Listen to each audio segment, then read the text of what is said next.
जय माता दी सभी को। आपका हमारे चैनल में हार्दिक स्वागत है। आज मैं फिर से आपके लिए एक नई वीडियो लेके आई हूँ। बहुत से लोगों का प्रश्न होता है, लोग कॉल करके पूछते हैं कि जो भी हम पूजा पाठ करते हैं उसका हमें फल क्यों नहीं मिलता। तो आज हम इसी विषय पर चर्चा करेंगे और कुछ चीज़ें मैं आपको बताऊंगी जिस पे आप ध्यान दीजिएगा तो निश्चित रूप से ही आपको आपकी पूजा का फल जो है वो मिलना शुरू हो जाएगा, अगर आप सही पद्धति से उस पूजा को करते हैं। हमारी पूजा जो है वो सफल क्यों नहीं होती, जो भी हम पूजा पाठ करते हैं। जो हम भगवान की पूजा करते हैं, भगवान हमारी प्रार्थना क्यों नहीं सुनता है। जिस मनुष्य में इंसानियत, मानवता, ईमानदारी और दया के गुण नहीं है, और वही इंसान जो है हर तरह की पूजा पाठ करने में समर्थ है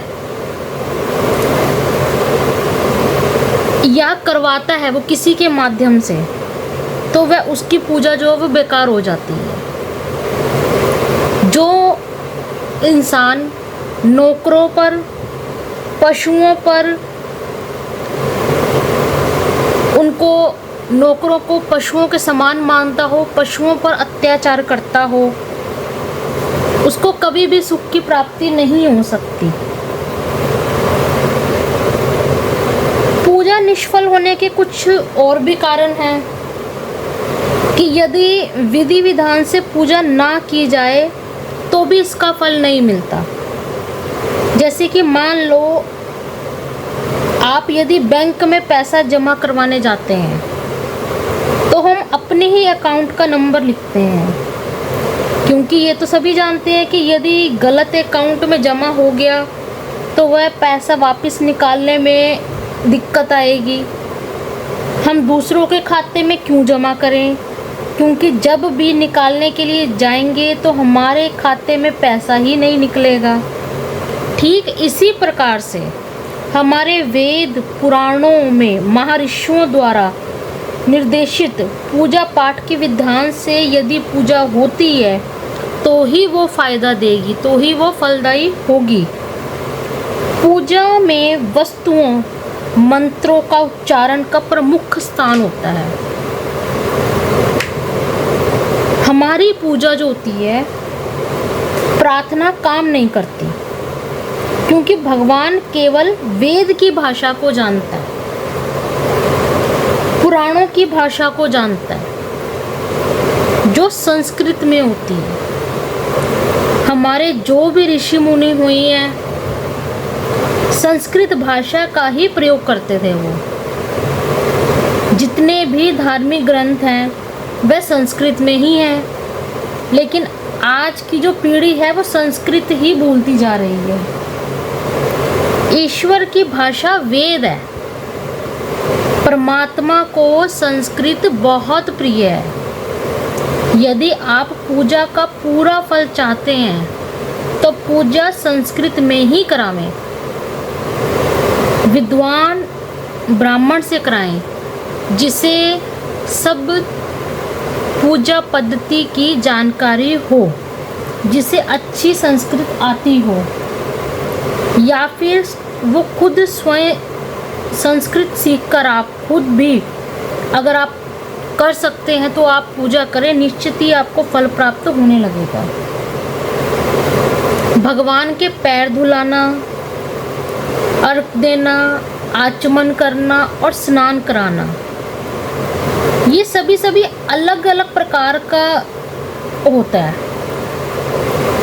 अलग अलग प्रकार के जल से होता है।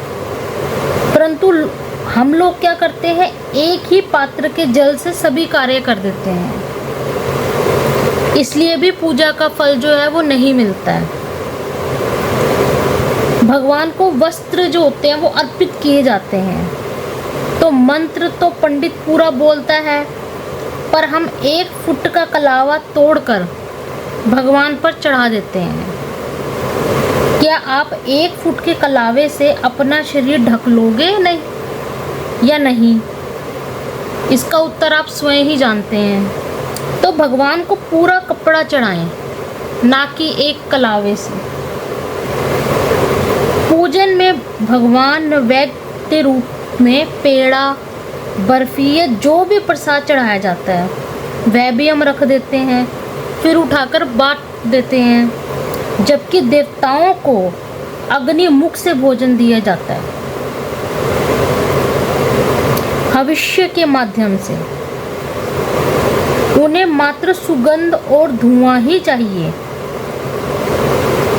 इसलिए नैवेद्य का हवन, जो नैवेद्य का हवन करें, मंत्रों के उच्चारण की शुद्धता होनी चाहिए।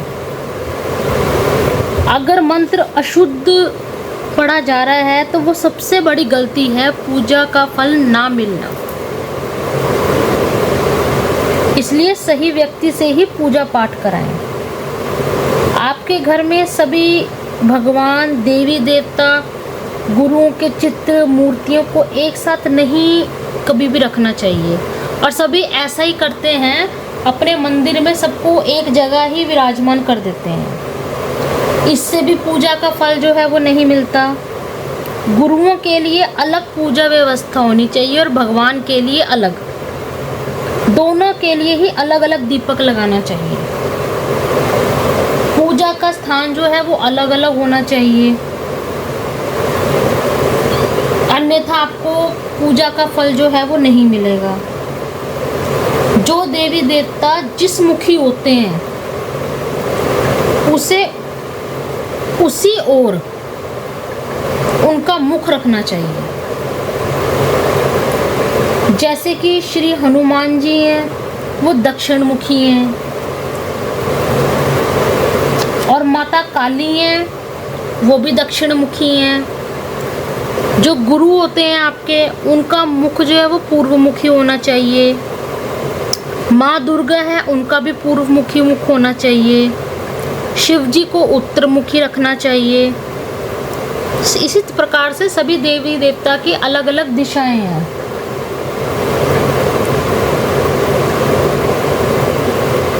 यह कोना जो होता है, दक्षिण पश्चिम के कोने में किसी देवी देवता की पूजा नहीं करनी चाहिए, क्योंकि ये जो कोना होता है ये यमदूतों और पितरों का होता है। अग्नि कोण में भी किसी देवता की पूजा नहीं करनी चाहिए। ये सब तो आप जानते नहीं हो, और फिर आप बोलते हो कि हमें कितनी भी पूजा करते हैं हमें फल नहीं मिलता। एक ही अगरबत्ती से सभी देवी देवता की पूजा नहीं करनी चाहिए। एक ही दीपक से सभी देवी देवता की पूजा नहीं करनी चाहिए। भगवान का सेवक होना या उसका नौकर होना अपने आप में बहुत बड़े सम्मान की बात है।